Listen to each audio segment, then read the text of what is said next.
So once again I have on screen the monthly chart of S&P 500, and in this session I will like to show you methods by which we can predict further movement or targets, to be more precise, for our trading.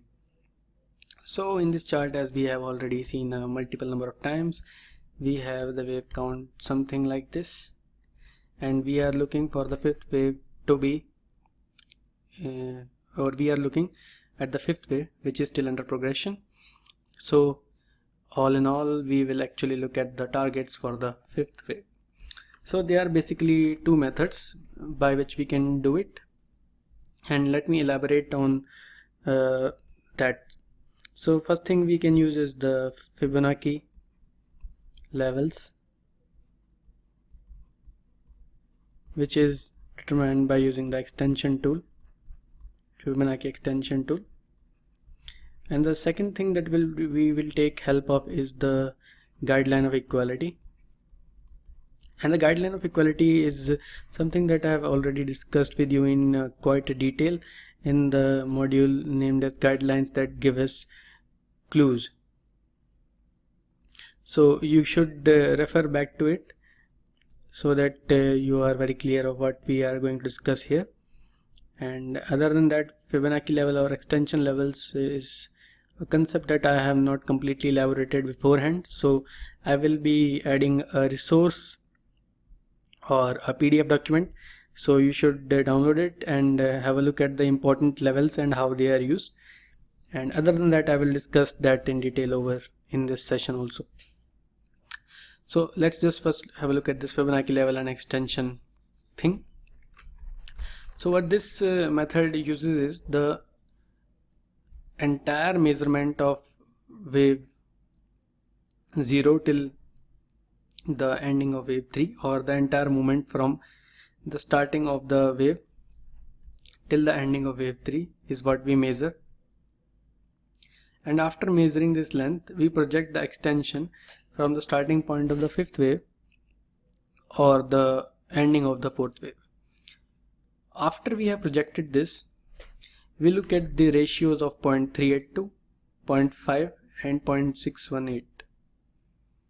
Now this is important that in general cases, that is in case we are not expecting an extension, we will look at the ratios of 0.382, 0.5 and 0.618. And in this case, that is in this particular chart of S&P 500, these are coming out at around 2350, this one around 2500. I am using the approximate values, and this one around 2700. So these are the levels at which these ratios are coming out. So based on these ratios, and we will have the view that S&P 500's fifth wave should at least come between this 2500 to 2700 level. That is, target 1 should be 2500, target 2 should be 2700, and if things don't work out and the fifth wave is very short, then it will end only at 2350. But I don't think that would be the case, because the wave 1 or wave 3, both of them are not extended, and hence I don't think that would be the case. At least target 1, 2500 should be achieved, and after that we will look at 2700. So that is the concept there. Once again I would like to repeat, and I will do it in the rough area over here. So let's say that we have a wave structure something like this, and in which fifth wave is not complete yet. So to determine the length of the fifth wave or the target for the fifth wave, we will measure from the starting point of wave 1 till the ending point of wave 3 using the Fibonacci extension tool, and we will project the extension from the starting point of fifth wave.